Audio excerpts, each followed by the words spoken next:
જય સ્વામિનારાયણ મિત્રો, આપ સૌનું મારી ચેનલમાં હાર્દિક સ્વાગત છે. આપણે રોજિંદા ભોજનમાં ઘણી બધી વાનગીઓ બનાવતા હોઈએ છીએ, પરંતુ આજે કંઈક અલગ અને દેશી સ્વાદની વાનગી બનાવવાનું આપણે વિચાર્યું છે. એટલે આજે આપણે બનાવીશું એકદમ સ્વાદિષ્ટ, ગરમા ગરમ અને પૌષ્ટિક એવી જુવારની ખીચડી. તો ચાલો આપણે રેસીપી ચાલુ કરીએ. તો તેના માટે આપણે એક વાટકો છે તે જુવાર લઈશું. તેની અંદર આપણે ગરમ પાણી 2 ગ્લાસ જેટલું ઉમેરી અને તેને આપણે આખી રાત માટે પલાળી દઈશું.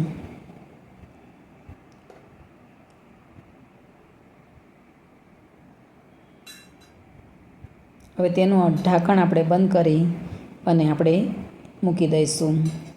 તો સવારે આપણે ઢાંકણ ખોલીને જોઈએ તો આપણી જુવાર છે તે સરસ રીતે પલળી ગઈ છે. દાણો પણ એકદમ થોડો ફૂલેલો લાગે છે. હવે તેને આપણે એક કુકરમાં લઈ લઈશું.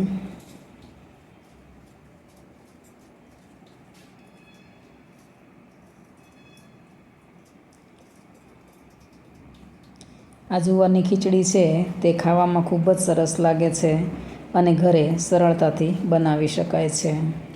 હવે તેની અંદર આપણે 2 ગ્લાસ જેટલું અંદર પાણી ઉમેરી અને તેની અંદર આપણે 1 થી 1.5 ચમચી જેટલું સ્વાદ અનુસાર મીઠું નાખીશું અને અડધી ચમચી જેટલી અંદર હળદર ઉમેરીશું. પછી કુકરનું ઢાંકણ આપણે બંધ કરી દઈશું. હવે ગેસની ફ્લેમ ચાલુ કરી તેના ઉપર આપણે કુકર મૂકી દઈશું અને 7 થી 8 વિસલ થવા દઈશું. ત્યાં સુધીમાં આપણે 1 ગાજર, 1 કેપ્સિકમ, 3 મરચાં, અડધું લીંબુ અને 1 બટેકું છે તે આપણે ચોપરમાં ઝીણું કટ કરી લીધું છે અને 1 અંદર ટામેટું ઝીણું ચોપરમાં કટ કર્યું છે. તો હવે કુકર ખોલીને જોઈએ તો આપણા જુવારના દાણા છે તે સરસ રીતે બફાઈ ગયા છે. હાથની મદદથી જોઈએ તો એકદમ ચેપાઈ જાય છે. જુવાર છે તે સરસ રીતે બફાઈ ગઈ છે. હવે ગેસની ફ્લેમ ચાલુ કરી તેની ઉપર આપણે એક તવી મૂકીશું અને તેની અંદર આપણે 3 ચમચી જેટલું અંદર ઘી ઉમેરીશું. ઘીથી તેનો ટેસ્ટ છે તે અનેક ગણો વધી જાય છે. પછી તેની અંદર આપણે ઘી ગરમ થઈ જાય એટલે તેની અંદર આપણે અડધી ચમચી રાઈ, અડધી ચમચી આખું જીરું અને અડધી ચમચી હિંગ ઉમેરી અને થોડા મીઠા લીમડાના પાન ઉમેરીશું. પછી તેની અંદર આપણે ઝીણા કટ કરેલા કેપ્સિકમ, મરચાં, બટેકા અને ગાજર છે તે અંદર આપણે ઉમેરી દઈશું અને બધું સારી રીતે હલાવીને મિક્સ કરી દઈશું.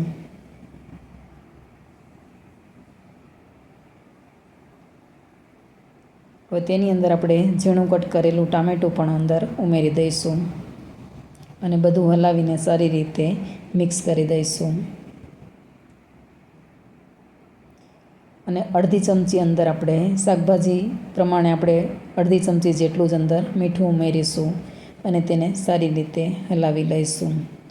આની અંદર આપણે તમે તમારી પસંદ પ્રમાણે તેમાં શાકભાજી છે તે ઓછા વધુ કરી શકો છો. હવે તેનું ઢાંકણ બંધ કરી અને આપણે તેને 2 થી 3 મિનિટ સુધી આપણે ચડવા દઈશું. 2 થી 3 મિનિટ થઈ જાય એટલે ઢાંકણ ખોલી અને હલાવીને જોઈ લઈશું તો આપણા શાકભાજી છે તે સરસ રીતે બફાઈ ગયા છે.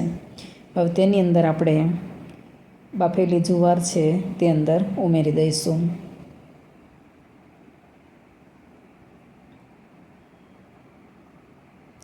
પછી તેની અંદર આપણે અડધી ચમચી હળદર, 1 ચમચી લાલ મરચું, 1 ચમચી ધાણા જીરું અને અડધી ચમચી જ અંદર મીઠું ઉમેરીશું અને અડધું અંદર લીંબુ નીચોવીશું. પછી બધું હલાવીને સારી રીતે મિક્સ કરી દઈશું. જુવારની ખીચડીનો દેશી સ્વાદ ખરેખર ખૂબ જ સરસ લાગે છે. એકવાર જરૂરથી બનાવીને ટ્રાય કરજો. પછી તેની ઉપર આપણે લીલા ધાણા છે તે અંદર ઉમેરીશું અને બધું હલાવીને સારી રીતે મિક્સ કરી દઈશું. હવે તેનું ઢાંકણ બંધ કરી અને 1થી 2 મિનિટ સુધી આપણે તેને ચડવા દઈશું કે જેથી કરીને બધા મસાલા છે તે સારી રીતે મેચ થઈ જાય. તો તેનું ઢાંકણ ખોલી અને આપણે સારી રીતે એને હલાવી લઈશું. તો આપણા મસાલા છે તે બધા સરસ રીતે મિક્સ થઈ ગયા છે અને આપણી જુવારની ખીચડી બનીને તૈયાર છે. તેને એક આપણે પ્લેટમાં સર્વ કરી લઈશું. તેની સાથે આપણે દહીં, ડુંગળી અને પાપડ સર્વ કરી લઈશું. તો તૈયાર છે આપણી જુવારની ખીચડી ડુંગળી, દહીં અને પાપડ સાથે.